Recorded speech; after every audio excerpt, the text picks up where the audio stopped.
bakomeje batega kugira ngo baze kubana waliendelea kutafuta nauli wakaja kuambatana nasi. mwakomeje mutubwira amagambo meza Hata mlituambia maneno ya faraja, n'ubu muracyari ko muyatubwira mpaka siku ya leo mnatufariji. bavandimwe muri Kristo Yesu Ndugu zetu katika Kristo Yesu, dufashe uno mwanya tubashimira tunawashukuru kwa yote kandi tuzakomeza tubashimira na tutaendelea kuwashukuru kugeza dusoje iki gikorwa mpaka tutakapomaliza nongera kazi hii. gushimira abashumba Tunashukuru sana wachungaji bakomeje kutuba hafi walikuwa karibu nasi kugira ngo batuganirize ijambo ry'Imana ili waweze kuzungumza neno la Mungu na bafata umwanya kutufariji munini badusengere na wakaendelea kutuombea batubwira amagambo yo kudukomeza wakituambia maneno ya kutufariji. bashumba turabashimiye Wachungaji tunawashukuru, kubabona kwanyu konyine waona hapa sisi biradufashije tunaweza kuwa tumeimalika. Imana yo mu ijuru ibaduhera umugisha. Mungu wa mbinguni na awabariki. Ndashimira inshuti zanje, Nashukuru kwa sababu ya ndugu zangu, marafiki zangu cyane zo ku mutima, ni marafiki wa kiroho. ndavuga abaturanyi bacu cabura bene nyiri gihugu twasanze Ni hano, waneba wetu wala wenye nchi hii ya Kenya bakomeje kutwegera muri bino bihe. walikuwa pamoja nasi katika nyakati hizi mbaya. Jukuri ndashimira Reverend Elea, Tunashukuru sana Reverend Elea, ni inshuti yanje cyane, ni rafiki sana cyane ariko sana sana. Ndamushimira na kushukuru uburyo kiyahagararanye natwe, namna umesimama pamoja nasi. Imana yo mu ijuru muheze umugisha. Mungu wa mbinguni na kubariki. Ndashimira umusaza Pastor Mwangi, Nashukuru mzee wetu mchungaji Mwangi, ni inshuti yanje ni cyane, rafiki sana ya kiroho cyane sana. yampamagaye kenshi Alinipigia simu mara nyingi kandi yambwiye amagambo yo kunkomeza, na aliniambia maneno ya kunifariji. Imana yo mu ijuru kumpera umugisha. Mungu akubariki. Rero mu magambo make ntagiye kuvuga ibintu byinshi, Kwa kifupi ndagira ngo mbahumurize. naweza mimi mwenyewe kuwafariji. Buri yari abatekereza yuko ari twe twenyine tugomba guhumurizwa, Kuna wale wanadhani ya kwamba sisi ndio tunaweza kufarijika wenyewe, ariko twese turasabwa guhumuriza. lakini sisi sote tunahitaji kufarijika. Impamvu ituma duhumurizwa, Sababu inaweza tusababisha sisi sote tufarijike, nuko iminsi yose dusa n'abagendana n'ihungabana, ni kwa sababu siku zote tunatembea tukiwa roho zetu ni kwamba zimehuzunika, zinatembea na huzuni. rimwe na rimwe ibibaye bikongera kandi bikakwibutsa ibindi byaraye bibaye, Kwa sababu yale yanakufikia yanakumbusha yale ambayo yametokea kitambo. noneho byose byaza guhura Inapokutana yote bikongera kandi byose bikababisha, yote inakuwa mambo mapya tena ambayo yametokea tena. ariko bene data ndabahumuriza mu izina rya Yesu. Lakini ndugu zangu ninawafariji katika jina la Yesu. Nubwo imibiri yacu yagaragara nk'ifite intege nke, Hata miili yetu inaonekana kuwa dhaifu, ariko umuntu wacu w'imbere arakomeye. lakini mtu wetu wa ndani anaimarika sana. Amen. Amen. Hallelujah. Hallelujah. Umuntu wacu w'imbere ni muzima, Mtu wa ndani ni mzima sana, ameimarika. hakuguswa hata inchi moja, Umuntu w'imbere ntigeze akorwaho na gato, aracyuzuye kandi cyane, anajaa tena anaimarika, ni imara. ejo narababwiye, Jana nimewaambia kubabara ko gutandukana n'umwana nta uzuni wa kutengana na mtoto ni kawaida kwa kila. azananiza uwo washingiye abantu bakarira, Hata yule ambaye amefanya harusi ameenda kujenga boma, hata mzazi unaweza kufadhaika. uzi ejo ngo nzaja kumugemurira Na tena na unajua wazaza mu rugo, kesho nitaenda huko kumuona na atarudi nyumbani. noneho uwo mutanye, Lakini yule ameenda na utamuona mara tena, mukazasubira guhura igihe cy'umuzuko utazi cyarico, na unajua kwamba utamuona siku ya mwisho wakati wa ufufuo. bibabaje akangana gute mu buryo bw'umubiri, Ukiwaza kimafikira ni mambo ambayo yanahuzunisha sana, ariko by'ukuri niko biba bimeze, na hivyo ndivyo ilivyo. muri make umwana wacu arabibaza ngo ese yatwawe niki. Kuna wale wanajiuliza huyu mtoto wetu amefariki namna gani? Hari n'uwigeze hari uwambwiye ati batubwiye ngo pole sana ngo umwana wanyu yaragize iminsi arwaye kanseri. Kuna wale walinipigia simu wakaniambia pole sana mchungaji, nimeambia kwamba mtoto wako amefariki kwa sababu aliugua kansa siku mingi. ayo niyo makuru rero yarafitiwe. Kuna huyo ni habari hizo ndizo alikuwa nazo. Ariko umwana wacu ntabwo ari indwara yindi isanzwe. Lakini mtoto wetu hakuwa na ugonjwa wowote. Yaratwite. Alikuwa mjamzito. Ageze igihe cyo kwibaruka nk'abandi bose. Alikuwa karibu kujifungua kama wamama wengine. Twiteguye kumubona akikiye. Na tulikuwa tunajitayarisha kuona ya kwamba ana mtoto. Dufite n'ibyo twamusezeranije tuzamukorera yaje. Na hata kuna thawabu ambazo tulikuwa tumeagiza ya kwamba tutampea kisha kujifungua. Amen. Amen. Ariko nsubiye inyuma. Nikirudi nyuma kidogo, abanyamasengesho ba hano bose nibahaguruke. Waombezi wa hapa wanaweza kusimama. Nubwo nabivuze ejo nibahaguruke. Abanyamasengesho bari no kanisa. Nilisema hayo jana lakini wasimame. Waombezi wasimame. Muntu wese ubabarizwa mu itsinda ry'abanyamasengesho. Mtu yoyote ambaye ni mtu wa muombezi ka kanisa hili. Habaye ku cyumweru cyo hirya. Ilipokuwa last week turangije amateraniro hano. Tulikuwa tumemaliza mkutano service. Mbasaba yuko bose badataha bagomba gusigara hano tukaganira, hariho ubutumwa mbafitiye. Nikawaomba wabeki wote tuongee kwa sababu nina jambo fulani nilikuwa nataka niongee nao. Ketini. Turangije amateraniro rero barasigara. Tulipomaliza service wakabaki. Tugenda hariya mu cyumba. Tukaenda hapo kwa chumba. Ndababwira ngo mfite message mbabwira tuganire. Nikawaambia nina message ambayo nataka kuwaelezea. Hakenewe amasengesho yikubagaho ya urgence.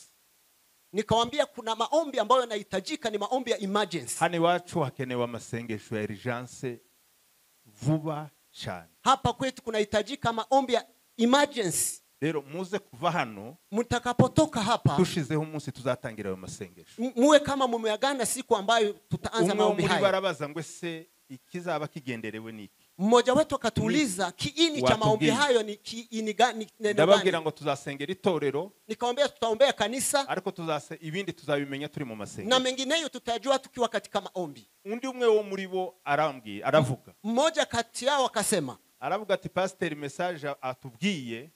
Akasema kwamba message ambayo mchungaji ametupea. Mu cyumweru cyari gishize ngira ngo sinzi ni mu myanjo yacu. Wiki iliyopita ikianza atayarandu twari gusenga. Kuna mahali tulikuwa kwa maombi. Imana irababwira ngo ni babanguke hano baze gukora amasengesho. Mungu akawaambia wakuje kigafla mbio wakuje wafanye maombi hapa. Kandi ngo nari mbabwiye ngo tukomba gukora amasengesho y'iminsi 3. Na hapo nilikuwa nimemwambia atafanya maombi ya siku 3. Na waratubwira ngo aho yarari Imana yarababwiye ngo dukora amasengesho y'iminsi 3. Na huyo mwenyewe akatuambia mahali walikuwa kwa maombi Mungu amewaambia wafanye maombi ya siku 3 hapa. Tutafata umunsi wo gukora ayo masengesho. Hapo ndipo tulichukua muda tukasema siku ambayo tutaanza maombi. Tuvuga yuko ari kuwa kane. Tukasema ya kwamba itakuwa Thursday. Turangije igitaramo cyo kuwa kane tugira hano. Tulipomaliza maombi ya Thursday ambayo tunakuwa anakuwa hapa mu mago tugaruke tuze kwinjira masengesho. Tukasema twende nyumbani baadaye turudi kuanza maombi. Kandi twari serious muri ayo masengesho ko twari twabivuga. Tulikuwa serious katika maombi haya. Twavuze yuko bitazabuza umuntu kuja mu kazi. Tumesema hatutakataza mtu kwenda kazini. Ariko nta muntu uzava mu kazi uzahitira mu rugo. Na mtu akitoka kazini asiende nyumbani akuje direct hapa. Atukute katika maombi. Natwe tuzaba tuyarimo kugeza tuyasoje ku cyumweru. Na sisi tutakuwa maombi mpaka Sunday tukapoyamalizia. Habaye rero ko uwo munsi wo kuwa kane twari kuyatangira. Ilikuwa siku hiyo ya Thursday kuanza maombi. Tugeze mu rugo kwitegura kugira ngo tugaruke. Tulipofika nyumbani ni turudi twende kwa maombi. Nibwo umwana yakozwe n'inda aja ku bitaro. Hapo ndipo mtoto alijisikia kujifungua akaenda hospitali. Baraduhamagara. Tukaenda. Tugiye kujana na mama we. Tukapigwa simu nilikuwa nataka kwenda na insist arambuza cyane. Lakini mtoto akatukataza eti tusikuje. Aravuga ati ndi kumwe na mukuru wanje. Akasema niko na sister wangu mkubwa. N'umugabo we. Na mume wangu tuko pamoja. N'umugabo we nawe. Na mumewe. Atereka rero nimba ari mukecuru aze wewe uzaza kutureba ejo mu gitondo. Mama mzazi akuje lakini wewe uache. Tubyumvikana mu mama wawe. Tukasikilizana hivyo mama akaenda. Habaye saa 6. Ilipokuwa saa 6 ndabahamagara. Nikawapigia simu. Bimeze gute? Nikauliza mambo yakoje. Baratubwira ko yibarutse. Wakasema kwamba amezaa. Turabona umwana. Lakini hatujamuona mtoto. Turabona na nyina. Na mama hatujamuona. Habaye saa 8. Ilipokuwa saa 8. Ndabahamagara. Nikawapigia simu. Bimeze gute? Nikawaambia mambo yako aje. Barambwira bati umwana ise yamubonye. Akasema mzazi ameona mtotoe. Ariko twendi turababona. Lakini sisi hatujamuona. Kandi muganga karatubwira ngo tugende tuzagaruke ejo mu gitondo. Lakini daktari anatuambia tuenda turudi kesho asubuhi. Ndababwira ngo ntimuva aho ngaho. Nikamwambia msitoke hapo. Muhandindiri. Nikamwambia mningoje hapo. Ndatega ndagenda. Na mimi nikaenda huko. Mushikeyo. Nilipofika sanga ibintu by'icomplice. Nikakuta mambo yamekuwa complicated. Ya kwamba amefanywa cesarean ariko bananirwa gufunga amaraso. Lakini wameshindwa kufunga damu isitoke. Umwana ava amaraso. Mtoto akavuja damu. Bagaragaza kuyahagarika ntibyakunda. Wakajaribu kustop hiyo damu isitoke. Baja kubitaro kuja gusaba ndi maraso iriya ni hehe harya. Francis. Wakaenda hospitali Francis kuomba damu nyingine ili wamuongezee. Barayazana baragerageza. Wakamuongezea damu wakajaribu. Biranga. Haikufua dafu. Ubwo rero namubwira nti sasa ivyo muhaye mukora ndi tubizi ndi turabaganga. Nikamwambia yale mnayofanya hatuyajui sisi si wa. Ariko ko turiko tubona turabona hari ikintu kitari lakini tunaona mambo hayatendeki vizuri. Muduheze transfer tuje mu bindi. Nikamwambia mtupe transfer tuende kwa hospitali nyingine. Bati nimwishure bile. Wakasema lipeni bili ambaye turiyaranje turukora ivyo twagombaga gukora. Tukajaribu tukafanya lile liwezekanalo. Mwana turamujana Kenyatta. Toto akaenda huko Kenyatta. Tugeze Kenyatta duhitira muri emergency. Tulifika Kenyatta hapo emergency. Mwana bahise bamwakira. Walimpokea mara moja. Batangira nabo kumubaga. Nao wakaanza tena kufanya operation. Ya mbere baratugira ngo byaciye. Wakatuambia iko kama imefua dafu. Bamugarura muri sale. Wakamrudisha nyuma y'isaha nkazine. Baada ya saa kama 4. Baratubwira bati hari kitagenda ko turabona amaraso. Wakasema kuna lile ambalo haliendeki vizuri damu. Reka tumusubize kare muri sale top. Acha tumrudishe huko kwenye operation. Ico gihe yaramaze kuva amaraso yose afite mu mubiri. Yana alikuwa kama damu yote imetoka kabisa. Tuguma gushiraho ayandi maraso. Na hivyo ndivyo tulikuwa tunaongezea damu. Aba bantu benshi baje kudutabara kuwa gatano batuheza amaraso. Watu wengi walikuja hata kuambatana nasi ili nao wape damu tuone kama tutajaribu. Kuwa gatano honyine twakoresheje amasashe 10. Friday yenyewe tumetia saketi za damu 10. Ariko uko bagerageza niko amaraso atambuka. Walijaribu lakini damu inatoka. Wanamweka inatoka. Muri cyagihe irya intervalle kwa wakati huo anono habamo guhagarara ku mutima bitererewe no kubura amaraso. Ikafika wakati hata roho ikasimama kwa sababu damu imekosekana. Bitwara iminota 20. Ikashika hata dakika 20. Bakora reanimation. Wakaanza tena kumuongezea pumzi. Ikakuwa kama roho imeamushwa tena. Nuko batangira kandi gukora ibindi bagohora. Wakaanza kufanya mengine ambao wangestahili kufanya kama. Tension nayo yari manutsiri hasi cyane. Hata yani ilikuwa hata namna ya kupumua ilikuwa imeshuka chini sana. Zashobozaga kuko nta maraso yari kwa sababu hakuwa na damu ambayo itasaidia roho kufanya kazi. Nuko bakoze operation yindi. Walipofanya operation nyingine baratubwira ngo biciyemo. Wakatuambia iko kama mambo yameenda sambamba. Ubwo twiyambaje abandi ba docteur. Wakaita madokta wengine. Haraba mama tuzabivuga umunsi wa nyuma. Kuna wamama tutakwenda kuzungumza siku ya mwisho badufashije. Waliotusaidia. Bituma tubona abandi undi mu docteur ushoboye cyane mbese ukorera hari ariko w'inshuti.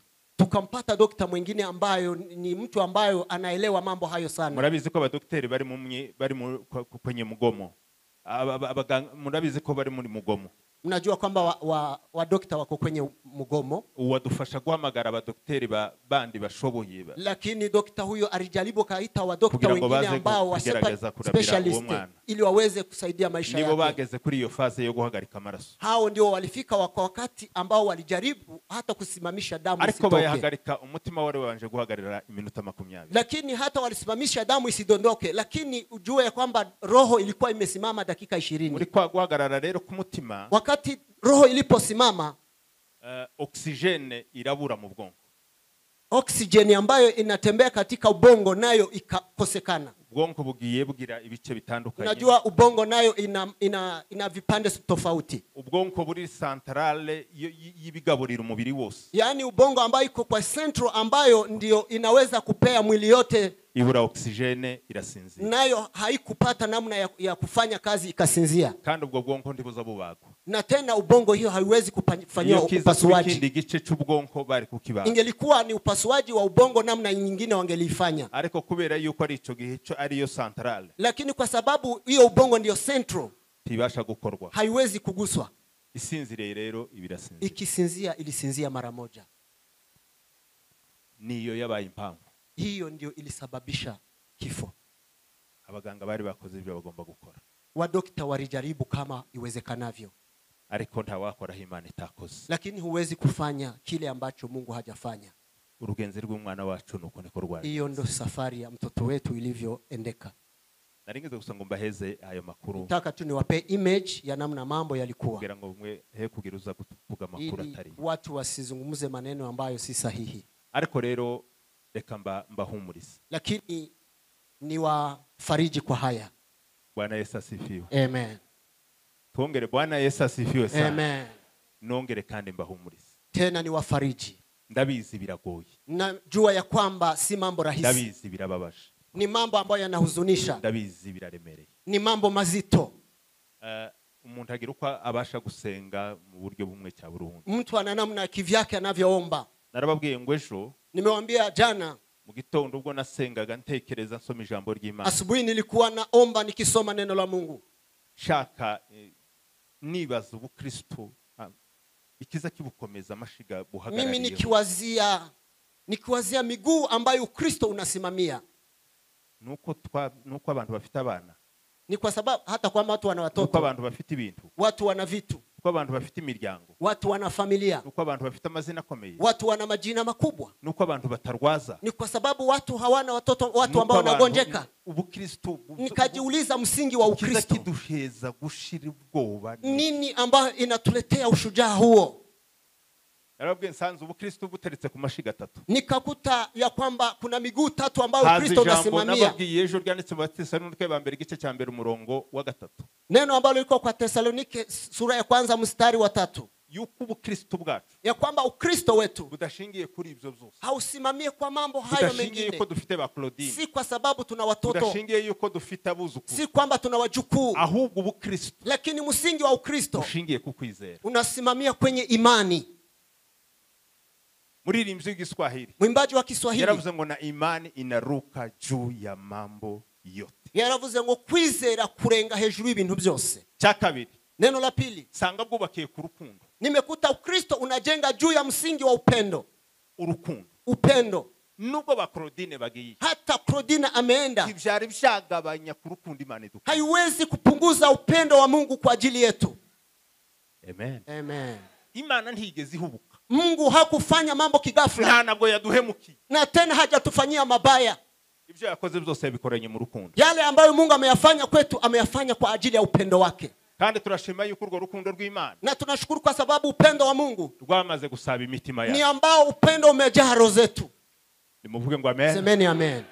Oh Bwana Yesu asifiwe sana. Haleluya. Urukundo rw'Imana. Upendo wa Mungu. Habakuki yavuze ijambo. Habakuki alisema neno. Yaravuze ngo nubwo imitini itatoa. Amesema hata mitini sitoe mazao. Amasho agashira mu biraro. Na ng'ombe zinaisha kwenye tugahingira ubusa imyera. Hata tunalima mashamba zetu hazizae. Takabuza. Tutaendelea. Tuzakomeza twishimana izina ry'Uwiteka. Tutaendelea kufurahia neno jina la Bwana Mungu wetu. Haleluya. Haleluya. Shiga rya gatatu. Msingi wa 3 ni byiringiro. Ni matumaini. Muririmbyi yaravuze ngo ni na matumaini nayo yenye uzima. Muririmbyi yaravuze ngo mfite ibyiringiro bifite ubugingo. Dufite ibyiringiro. Tuna matumaini. Ibintu ntabwo bizahekera. Mambo hayataishia hapa. Ntabwo tuzahera mu mibabaro. Hatutaishi katika ntabwo tuzahera mu gahinda. Hatutaishi katika huzuni. Ntabwo tuzahora twikoreye amaboko. Hatutaishi kwa maisha ntabwo tuzahora twacitse imigongo. Hatutakuwa kwa maisha ya kwa migongo imekatika. Hari umunsi. Kuna siku. Hari umunsi. Kuna siku. Hari umunsi. Kuna siku. Nimuvuge ngo amen. Semeni amen. Ibyiringiro byacu. Matumaini yetu bizagera ku iherezo ryabyo tukabibona. Matumaini yetu yatafika kwenye kiini cha kila neno. Habaye muri kino gitondo. Asubuhi hii ya leo. Mutagiraga muti none pastor agiye kuja kubwiriza. Msizani ya kwamba nimeanza mahubiri. Ba pastor toratoza. Najua wachungaji tunaanza kihivyo na tunaendelea. Nikajiuliza neno. Ndabaza ndisemana. Nikauliza Mungu, muri ibi katika mambo haya ubifite mu yihe nyungu? Una faida gani Mungu katika mambo haya ambayo yametokea? Kwambura abana, kututoa watoto unaenda nao. Ubifite mu yihe nyungu? Mungu una faida gani katika maneno hayo? Biza bigufashiki. Mungu unasaidiwa nini kwa maneno hayo? Iyo tuhaye turira. Kama sisi tunalia, abana ababyeyi batwite bakabyara wa mama ambao wana mimba wanaweza kujifungua uyu munsi bakaba bihambira imigozi mu nda yo gukomeza imigongo saa hii ndio wanajifunga ili waweze kuimalika kwa sababu ya machozi. Mungu una faida gani katika maneno hayo? Ni kweli Mungu yuko mu byukuri Imana irahari. Ese cyubahiro Bwana tumpe utukufu. Bwana Yesu asifiwe sana. Amen. Bwana bifite mwinyungu. Mungu ana faida gani katika maneno haya? Hari umwanditsi w'Abaroma Paulo nako yandikira Biroma. Paulo alipoandikia Warumi yavuze ijambo rikomeye cyane. Kuna neno ambalo amelizungumzia. 8:20 ndagira ngo ni 8. Sura ya 8 mstari wa 28 nikizani. Avuga ngo byose bifatikanyiriza hamwe. Amesema yote yanaambatana pamoja kuri barya ngo bizera kutuzanira iki? Kwa wale waaminio ili ya tuletee mazuri, matunda mazuri. Tibaza ntese ibi nabyo. Nikajiuliza haya nayo. Uko nabyo bifatikanyirije hamwe kutuzanira iki? Haya nayo ambayo yametokea kuna mazuri ambayo yanatuletea. Nza kumva ihumure. Lakini nikapata faraja. Ndagira ngo muhumurike mu izina rya Yesu. Farijikeni katika jina la Yesu. Bwana Yesu asifiwe. Haleluya. Hari n'abantu bariko batinya kutuvugisha. Kuna wale hata wanaogopa kuongea na sisi. Mwaza guhura gasanu. Ukitaka kutana naye unaona ya kwamba anahuzunika. Ni mutwege. Jameni mtukaribie. Ni mutwege. Karibieni sisi. Kandi ntimutwegere nko kutekereza ko ngo nitubegera ngo niho ngo baragira gahinda. Msizani ati tukimkaribia hata kumfariji ndio atalia sana. Oya. Hapana. Kutwegera kwanyu siko gahinda kacu. Kutukaribia kwenu si ya kwamba ndio machozi yetu. Ariko kutwegera kwanyu ni kimwe mu biduhumuriza. Lakini kutukaribia kwenu ni faraja kwetu. Bwana Yesu asifiwe sana. Amen. Bwana Yesu asifiwe. Amen. Inza gusoza rero. Nikimalizia. Inza kumvira ijambo. Nikasikia neno hili. Imana Mungu. Sinzi ngene mbivuga ariko ni nkuko. Sijui nisemeje. Imana Mungu izime nigi anaweza hata anaweza kuvunja mayai. Izime na magi. Mungu anaweza kuvunja mayai kugira ngo ibone omelette ili apate hiyo omelette ambayo inatoka ile ya kula ambayo inatoka katika yai. Sijui kama tuseme nini kwa Kiswahili sanifu. Ni hivyo. Jaribu. Imana Mungu izime na magi anaweza kuvunja mayai kugira ngo yihe omelette ili ndani ya yai atoe kile ambacho ni chakula watu watakula. Umubiri wa Claudine, mwili wa Claudine cyari nk'igikongoro ciki ilikuwa kama hiyo ganda. Imana yarishatse konteni, lakini Mungu alikuwa anataka kile kilichokuwa ndani yake, muri ico gikongoro kugira ngo yise kile kilichokuwa katika ngozi hiyo. Nimuvuge ngo amen. Semeni amen. None si Imana ifitikiye kibazo. Sasa Mungu ana shida gani? Ese wewe iyo haume na magi huwa ukora omelette, wakati wewe una mwanga mayai unayetoboa ndani unatoa chakula, unawazia nini? Kisa kigushimisha niki? Nini ambayo inakufurahisha? Ni kile kiko ndani ya yai. Ikigushimisha niki? Nini inayokufurahisha? Uzuba barako wamenyigi. Unaweza kuhuzunika kwa sababu hiyo yai umeipasua. Chaburuza wishima kwa urya omelette, lakini unafurahi kwa sababu unakula kile ambacho kiko ndani ya yai.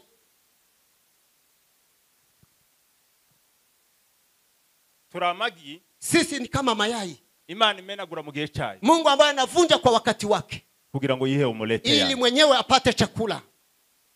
Nimuvuge ngo amen. Semeni amen.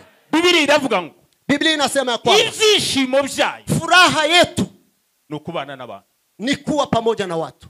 Furaha ya Mungu ni kuwa pamoja na binadamu. Ivyishimo by'Imana, furaha ya Mungu, ivyishimo bya Kristo, furaha ya Kristo, ivyishimo by'umutima wayo, furaha ya roho ya Mungu ni kubana nanje, ni kuwa pamoja na mimi. Arikimaze kumenagura uno mubiri umeze kama vunje mwili wangu ambao ni kama yai. Amen. Hallelujah. Hallelujah. Hallelujah. Hallelujah. Ayo magambo yafashije umutima wawe. Maneno hayo yamenifariji. Ndavuga nti sasa. Nikasema sasa. Tiarezo.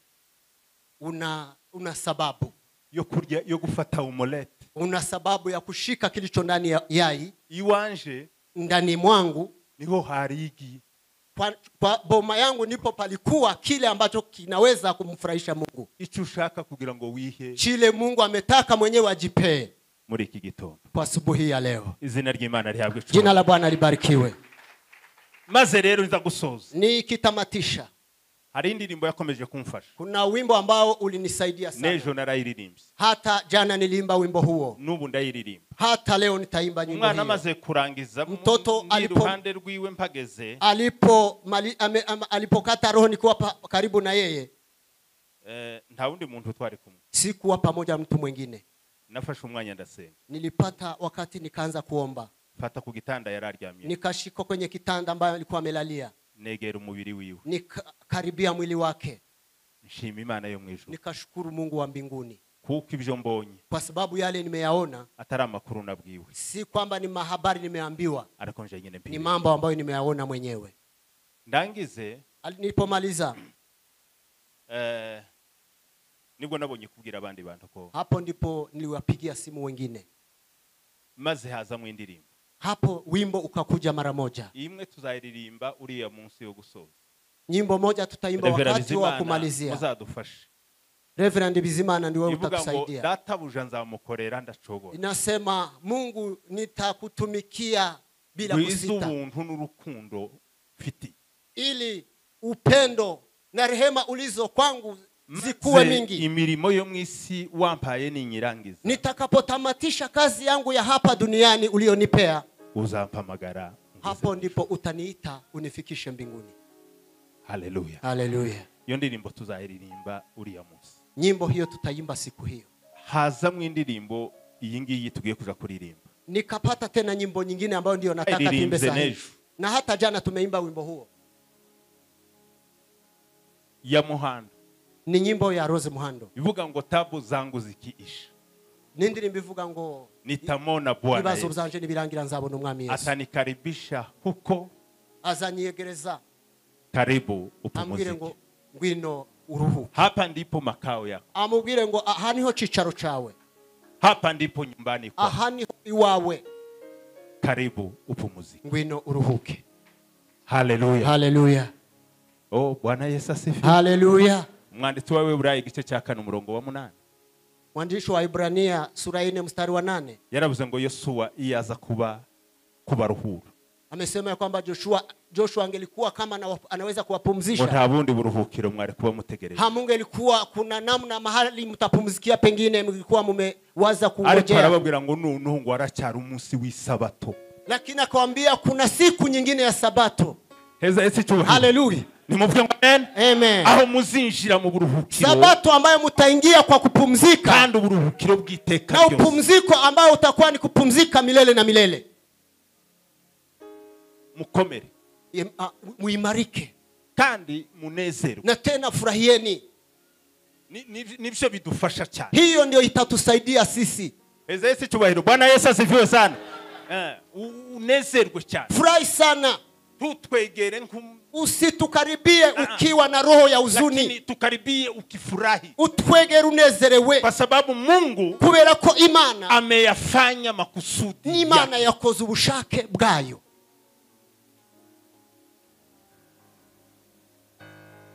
Fata mikro kuja.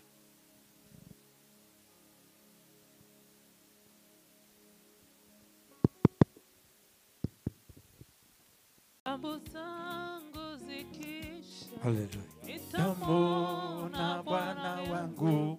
Hallelujah.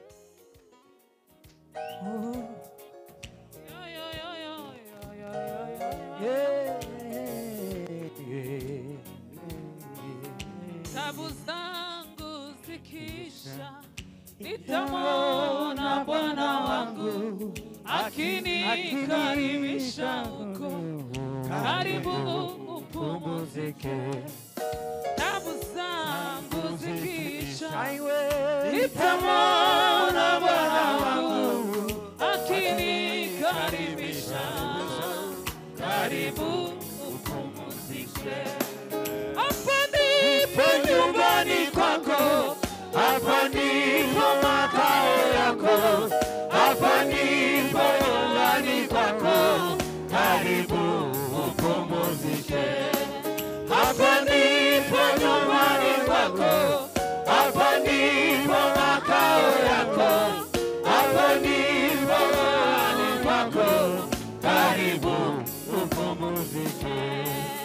Yesu atanipeleka kwenye kijito cha uhai, huko ataniosha mwili wangu, nitapewa mwili mpya. Yesu atanipeleka kwenye kijito cha uhai, huko ataniosha mwili wangu, nitapewa mwili mpya. Yesu atanipeleka kwenye kijito cha uhai, huko ataniosha mwili wangu, nitapewa mwili mpya. Yesu atanipeleka kwenye kijito cha uhai, huko ataniosha nitapewa mwili mpya. Yesu atanipeleka kwenye kijito cha uhai, huko ataniosha mwili wangu, nitapewa mwili mpya. Nami nitaimba hosana, hosana ndiye mbarikiwa, nitaruka kama ndama milele hata milele. Nami nitaimba hosana, hosana ndiye mbarikiwa, nitaruka kama ndama milele hata milele. Nami nitaimba hosana, hosana ndiye mbarikiwa, nitaruka kama ndama milele hata milele. Nami nitaimba hosana, hosana ndiye mbarikiwa,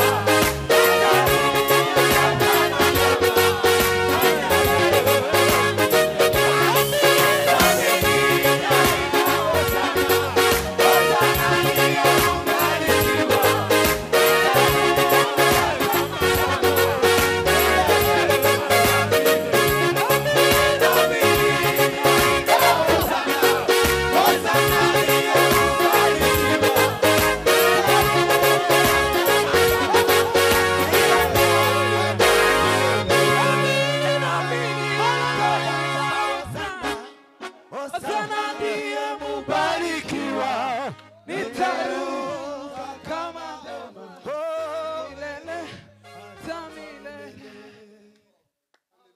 Yesu nahabwa icyubahiro.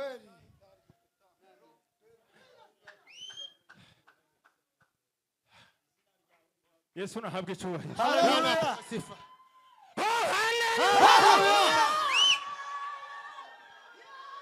Atukuzwe makozi. Nami nitaimba hosana. Yego. Hosana wewe ndiye mbarikiwa. Zaririmba hosana kuko Nitaruka nahawe kama umugisha, tai milele hata milele. zasimbuka nk'inyana z'imitavu.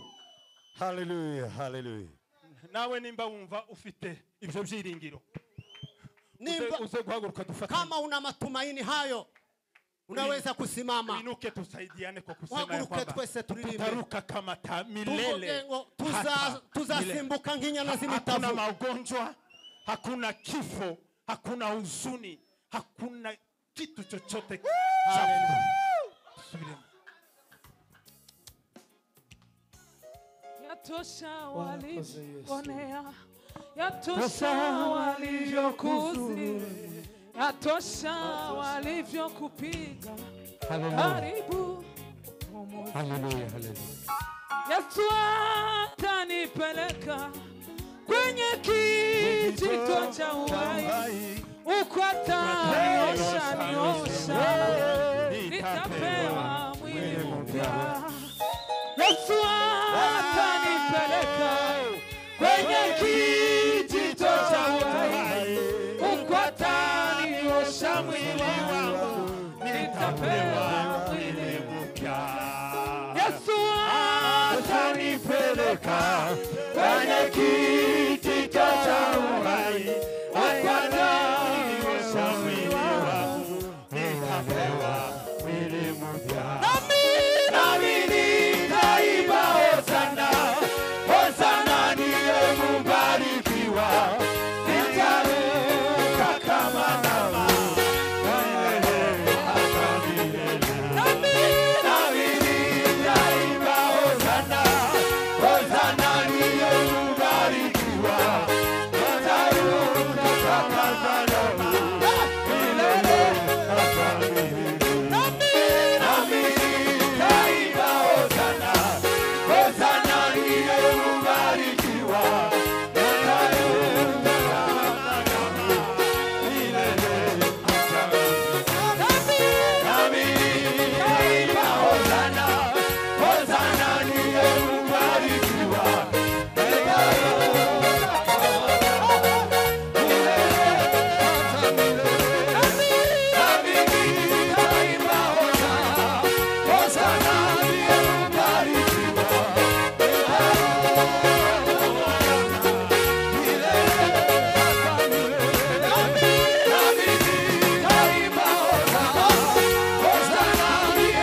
Tutaimba wimbo mpya, wimbo njema kusifu Mwokozi.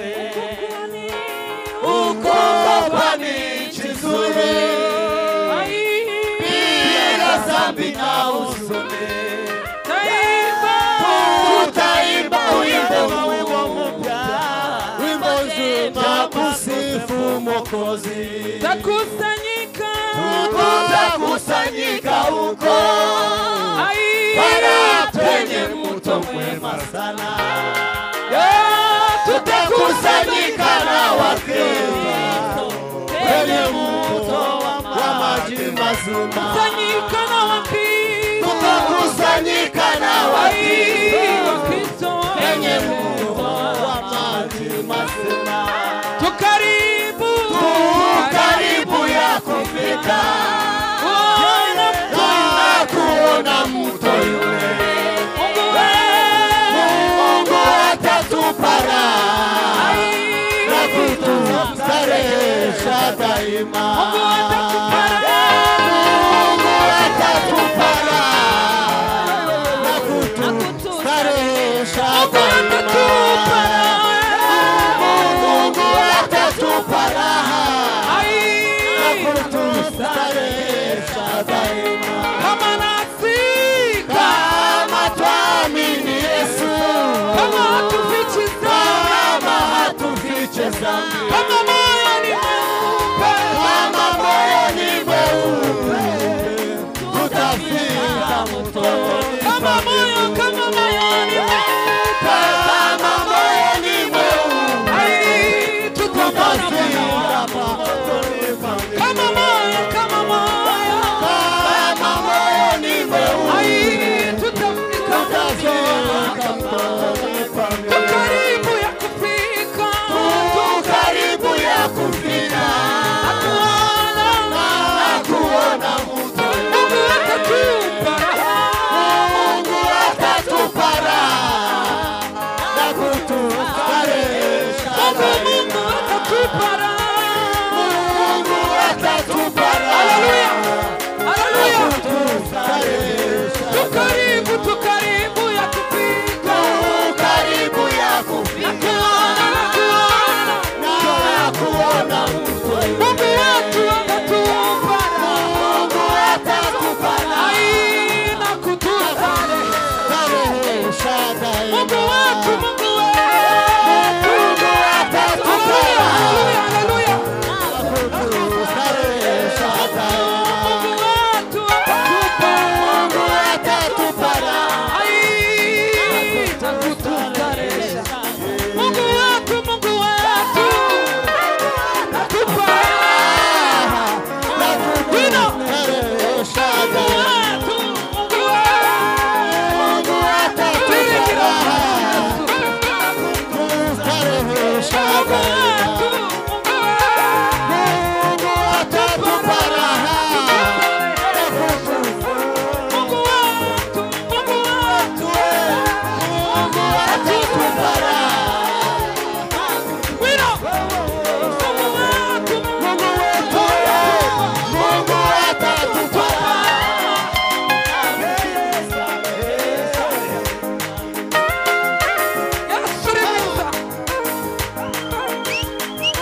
ngiye byenda ubuhamya bw'umushumba yavuze ejo muri ensemble yabivuze neza cyane. Iyo hataza kuba ari ukwizera biba bigoye, ariko kubera kuko twizeye turi abakristo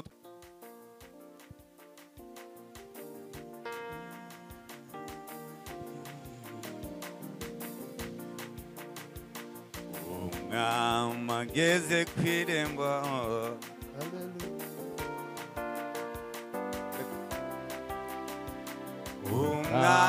mageze kwirembo wabambwe ku musaraba yaje kudukoranya we tubane mwijuru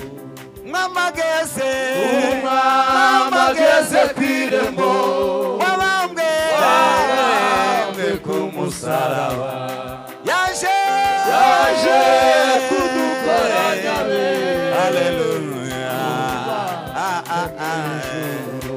mwamageze kwirembo wabambwe ku musaraba yaje kudukoranya mana abe mwijuru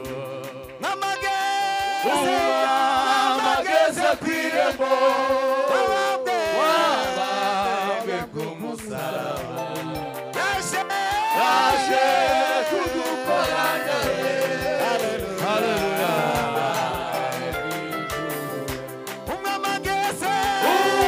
mwamageze kwirembo wabambwe ku musaraba yaje kudukoranya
Imana icyubahiro.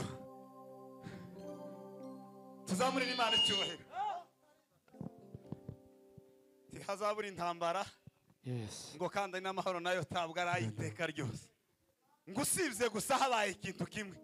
Ngo habayeho gukuraho ngo urupfu n'ibyaha. Imana icyubahiro. Hallelujah. Nukuvuga ngo tugifite uyu mubiri zanga zakunda tuzicara tureke guhunga ibita cyangwa se tubihunge ariko tukiri mu mubiri tuzicara twongera tuzamura ibiganza. Yego. Hallelujah. Ariko kandi nasanze urupfu rwaramizwe bumwe turimo turiri. Sema haleluya. Kubera ko ntabwo urupfu ruhaye rutwishima hejuru ahubwo twebwe ko twishima hejuru y'urupfu. Sema haleluya. Ntabwo urupfu ruhaye rudufata ngo byenda rutubate ngo usange twaryamye kubera impamvu yuko twabuze umuvandimwe ahubwo twaje hano kuvuga ngo ibyerekana kuza kwe birihuta kuboneka. Sinzi ko pasiteri yoreka ngo dusubiramo irindi rimwe hanyuma twike hasi. Curanga papa.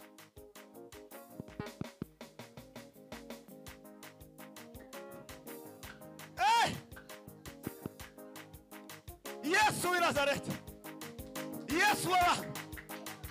Yesu wa Nazareti. Mesila. Yego da. Aho.